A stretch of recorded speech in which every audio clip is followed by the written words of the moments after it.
Sir, ఇప్పుడు NDA ప్రభుత్వం ధరలు తగ్గించడం చూస్తుంటే మోడీ ప్రజల్లో వ్యతిరేకతను తగ్గించుకోవడానికి ఇలా చేశారనుకోవాలా? ఆబ్వియస్లీ ఎవరైనా ఏ గవర్నమెంట్ అయినా అంతే కదా, వాళ్ళు మనుషులే కదా. వాళ్ళ ప్రభుత్వం 10 కాలాల పాటు ఉండాలనుకుంటారు.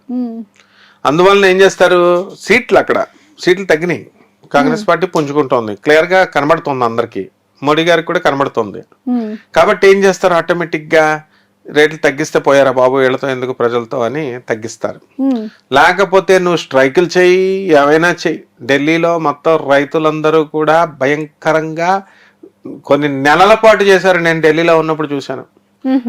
ఢిల్లీలో ఉన్నప్పుడు అసలు ఆ హైవేకి వెళ్ళకండి రా బాబు, వెళితే ఎప్పుడు తీస్తారో తెలియదు, వెహికల్స్ అన్ని బ్లాక్ అయిపోతాయి అనేవారు.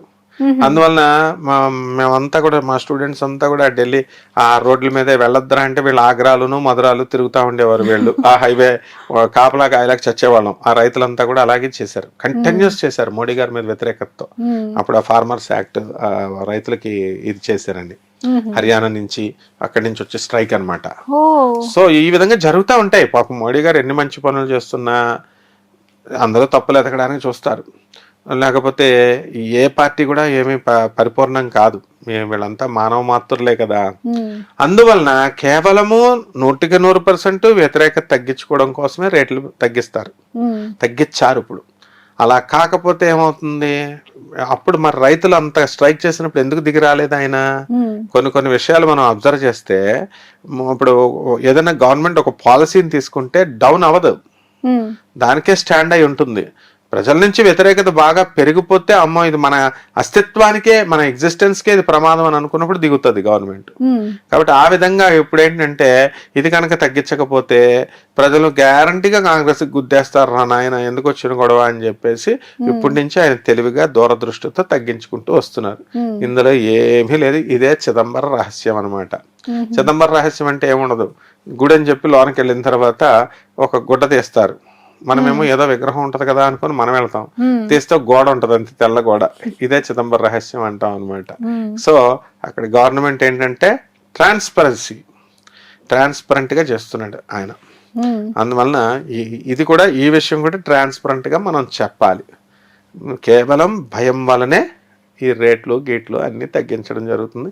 కనీసం ఈ విధంగా ప్రజలు బాగుపడితే మంచిదే కదా, తక్కువ రేట్లకి. ఆంధ్రాలో జగన్ గారు ఎందుకు ఓడిపోవడానికి కారణమైంది ఇందుకే అనమాట.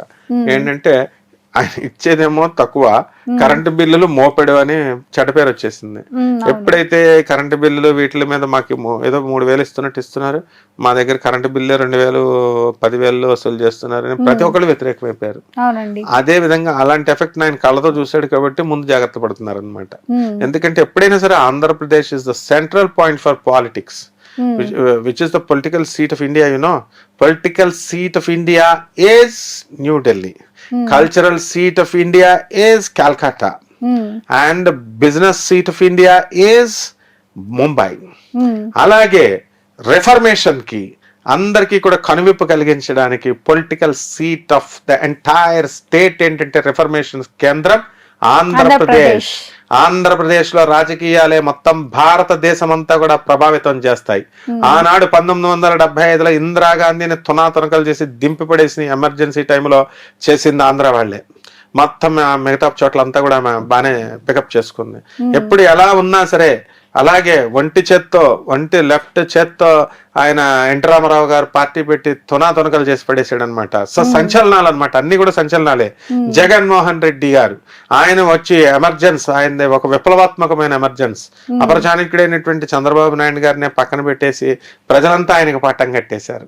అదే విధంగా మళ్ళీ 2024 ఇప్పుడు మళ్ళీ పవన్ కళ్యాణ్ గారిని చంద్రబాబు నాయుడు గారిని ఒక్క లేపు లేపారు. కాబట్టి ఆంధ్ర ప్రజలు గొర్రెలు అంది ఇందిరాగాంధీ.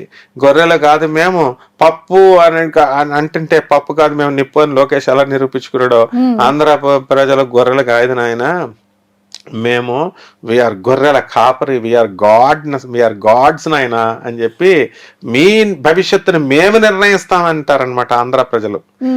రాజకీయ నాయకుల యొక్క భవిష్యత్తుని ఎలా మార్చాలి, ఎలా చేయాలో ఆంధ్ర ఈ యొక్క వాటర్ నుంచే నేర్చుకోవాలి. బికాస్ అందరూ కూడా they will observe very keenly చాలా తెలివితేటలు ఉంటాయి ఆంధ్ర ప్రజలకి. చాలా జాగ్రత్తగా ఆలోచించి కరెక్ట్ గా గిల్లుతారనమాట. దెబ్బతో మళ్ళీ దెమ్మ తిరిగిపోవాలన్నమాట. అలా అందరికి మైండ్ బ్లాక్ చేసేసాడు. ఆ విధంగా ఆంధ్ర ప్రజలతో చాలా జాగ్రత్తగా ఉండాలమ్మా. ఆంధ్ర ప్రజలు రాజకీయాన్ని ప్రభావితం చేస్తారు కాబట్టి మోడీ గారు ఆంధ్ర ప్రజలకు భయపడి ఈ రేట్లు తగ్గించారు. చాలా మంచి ఇన్ఫర్మేషన్ చెప్పారు సార్. థ్యాంక్ యూ అమ్మా. ఈ బడ్జెట్ పెద్దవాళ్లకు, డబ్బున్న వాళ్ళకే గాని పేదలకి కాదు అని రాహుల్ గాంధీ గారు అంటున్నారు. మరి దీన్ని ఏ విధంగా చూడాలంటారు? అంటే రాహుల్ గాంధీ గారికి లాభం అయితే, రాహుల్ గాంధీ గారు పెద్ద ఆయనే కదా, ఆయన గొప్పవాడే కదా, మరి పెద్దవాళ్ళకి లాభం, ధనవంతులకే లాభం అంటున్నాడు కదా ఆయన, పేదవాడికి ఏం లేదంటున్నాడు కదా. మరి ఆయన అందరిలో గల అత్యంత ధనవంతుడు అంటే ఆయనకి లాభం చేశాడుగా మోడీ గారు. ఇంకా బాధపడాల్సిన పనే ఉంది. ఎట్టి పరిస్థితుల్లో వాళ్ళు రాజకీయ పార్టీలు. మోడీ గారు ఎంత మంచి చేసినా రాహుల్ గాంధీ గారు విమర్శించడం అది సహజం.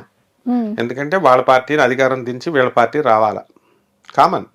అలాగే రాహుల్ గాంధీ గారు మంచి పనులు చేస్తే మోడీ గారి ప్రభుత్వం రాంగ్ రాంగ్ రాంగ్ అంటూ ఉండాలి. ఇది కాంపిటీషన్ కాబట్టి ఇంతే అంటారు, అంతే, రైవలరీ అది. కాబట్టి ఇందులో మనం ఏమీ ఆక్షేపణ చూడాల్సిన అవసరం లేదు. అందువలన మనకేంటంటే ఈ యొక్క అది చాలా తప్పు రాహుల్ గాంధీ గారు చెప్పేది. రాజకీయ పరంగా అలా అంటున్నాడు అంతే.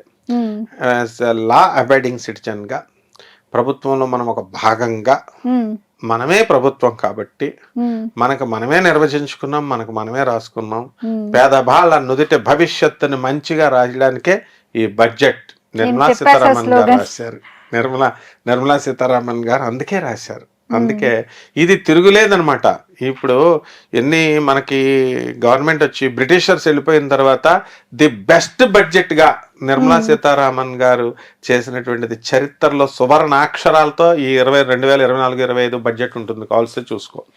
ఎందుకంటే అల్టిమేటం అనమాట. బడ్జెట్ నిర్మాణంలో నిర్మలా సీతారామన్ ని మించింది లేదు. ఆమె వెరీ స్ట్రైట్ ఫార్వర్డ్, నాకు తెలుసు ఆమెతో. కాబట్టి ఆమె మెంటాలిటీ తెలుసు, ఆమె స్ట్రాటజీ నాకు తెలుసు, ఆమె విధానాలు నాకు తెలుసు.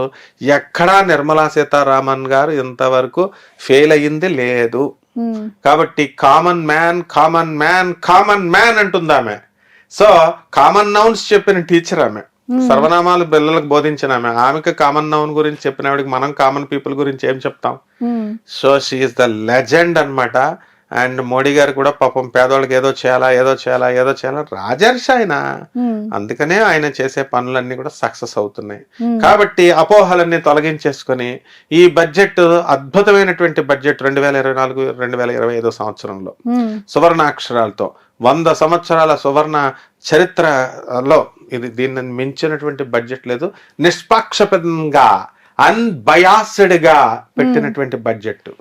ఏదో డబ్బులు రాని వాళ్ళు అలా విమర్శిస్తూ ఉంటారు. వాళ్ళకి లాభం లేని వాళ్ళు, ఇప్పుడు మనకి 10 మందికి డబ్బులు వచ్చి ఒకటికి రావట్లేదు అనుకో, వాడు తిట్టుకుంటాడు కదా సహజంగా. అలా అనుకుంటారు, అసూయతో అనాలి తప్ప.